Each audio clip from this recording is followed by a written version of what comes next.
Halo semuanya, kembali lagi dengan saya Muhammad Firman Ramadan. Nah, kali ini saya akan berbagi mengenai Linux booting process. Nah, kita langsung saja teman-teman. Gimana sih sebenarnya proses booting dari sistem operasi Linux sendiri? Nah, pertama ya dari BIOS, Basic Input Output System. Nah, apapun operasi sistemnya itu pasti dimulai dari BIOS dulu. Soalnya BIOS ini merupakan penghubung antara si sistem operasi dengan hardware yang ada gitu loh, hardware komputer kita. Kemudian BIOS ini nantinya dia akan memeriksa apakah memori dan MBR itu sudah tersedia. MBR itu HDD. Nah, kemudian selanjutnya itu lanjut ke boot loading stage 1 yaitu MBR loading. MBR loading setelah dicek oleh si BIOS, dia akan menuju ke boot loadingnya, yaitu Lilo misalnya. Nah, di grup ini Lilo ini sebenarnya masuk ke stage 2, grup bootloader itu. Nah, Lilo sendiri merupakan Linux bootloader. Jadi Lilo ini akan menanyakan label sistem operasi yang akan mengidentifikasi kernel yang akan dijalankan. Nah, kernel akan dijalankan sistem operasi Linux nantinya. Nah, kemudian masuk ke proses selanjutnya yaitu init proses. Nah, init proses sendiri pertama kali yang dijalankan oleh kernel yaitu init proses ini teman-teman. Nanti kernel itu akan membaca init proses terlebih dahulu. Kemudian proses pertama yang memulai init adalah script di root ya, di root, kemudian di etc, kemudian ada di folder rc.d/rc/sysinit. Kemudian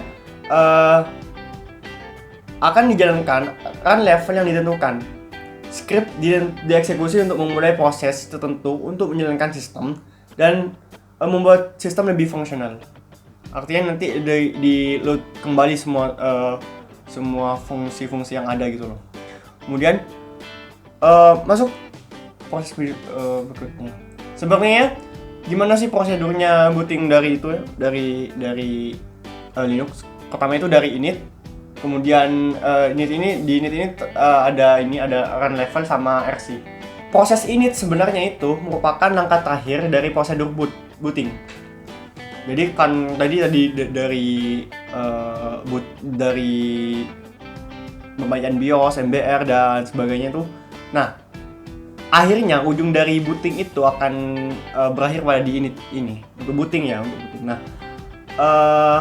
proses init itu diidentifikasi sebagai proses IDE 1. Init bertanggung jawab untuk memulai proses sistem seperti yang ditentukan pada file etc init tab. Init biasanya tuh memulai getty yang menunggu layar login yang menandakan proses seorang user gitu loh. Pada saat shutdown, init ini mengontrol urutan dan proses untuk shutdown. Proses init itu tidak pernah shutdown. Proses ini merupakan proses user dan bukan proses sistem kernel, meskipun dijalankan sebagai root gitu loh. Kemudian ada run level.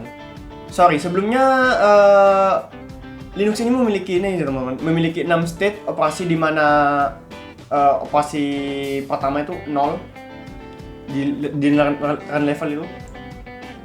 Nanti kita akan bahas lebih jauh mengenai run level. Yang intinya itu pertama itu inti dari prosedur boot ini, awalnya itu dia mengeksekusi program init, kemudian dia akan diberikan ke mesin oleh proses awal yang didefinisikan di file etc init tab. Kemudian komputer akan dibooting ke run level yang didefinisikan di baris init default pada file etc init tab.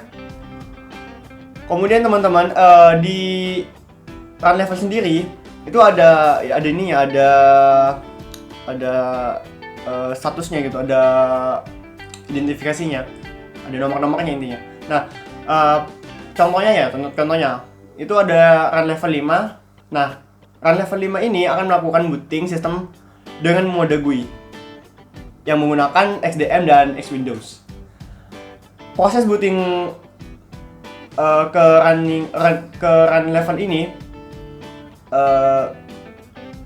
biasanya kalau di server itu dia itu run levelnya 3 yang nggak pakai GUI gitu loh. Kemudian selanjutnya setelah itu satu dari proses-proses yang dimulai oleh init, script dijalankan yang ada di RC ini ada di etc, kemudian ada sebenarnya ada di ini ada di sbin itu RC. Nah, tapi untuk detailnya itu ada di ini teman-teman, ada di etc rc.d, kemudian rc 0 sampai 6 gitu, rc 0 sampai 6 titik d lagi. 0 sampai 6 ini tergantung dengan run levelnya gitu loh.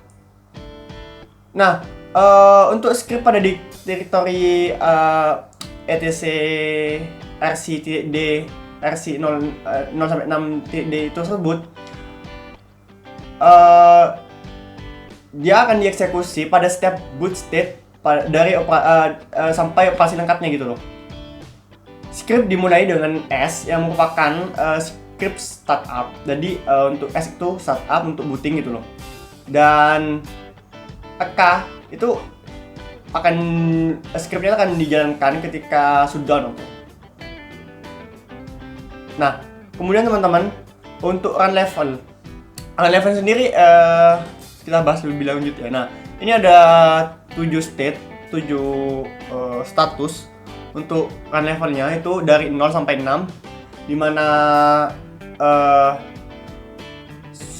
seperti yang saya jelaskan tadi, kalau misalnya kita pakai server gitu, Linux server gitu, Ubuntu server contohnya, dia akan memboot dengan kondisi ini 3 gitu, default text start, full multi user.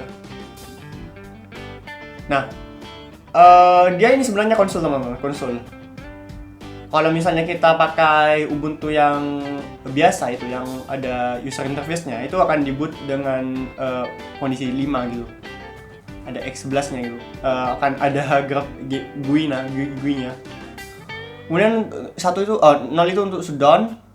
Nah, jangan teman-teman jangan mengeset shutdown 0 ini untuk shutdown, 0 untuk shutdown ya. Ke init defaultnya. Soalnya nanti akan mati gitu, begitu kita hidupkan dia akan mati langsung gitu. Dan juga jangan juga ini teman-teman, jangan pernah juga menggunakan 6. Nah, soalnya kalau 6 itu kan dihidupin masuk ke run level ini, kemudian mati lagi deh. Di reboot gitu. Nah, jadinya sistemnya itu akan ya hidup mati gitu. Nah, kemudian teman-teman, script untuk run level yang diberikan dijalankan selama boot dan shutdown bisa ditemukan di yang di etc rc.d tadi, etc/rc.d/rc, terus kemudian run levelnya tergantung dari 0 sampai 6 itu d, di mana seperti yang tertera di sini. Kemudian yang perlu diingat di dalam direktori tersebut, di dalam direktori etc rc.d terus yang dimulai dengan huruf S itu akan dijalankan selama sistem booting, kemudian dan yang dimulai dengan huruf K itu akan dieksekusi ketika shutdown. Nah, kemudian teman-teman, ada juga untuk mengubah run level ini, istilahnya mengeset, memanipulasi gitu loh. Ada dua perintah yang bisa kita gunakan, yaitu ada chk config dan service. Nah, ini contohnya CHK config-nya, kemudian ini contohnya perintah komennya service httpd start itu untuk merestart httpd. Biasanya itu buat server sih httpd. Nah, kalau di CH config itu kan ada level 345 ya. Saudara yang tadi itu run level itu ada 345 itu buat apa aja? Nah, tadi kita kalau 3 itu untuk biasanya untuk server.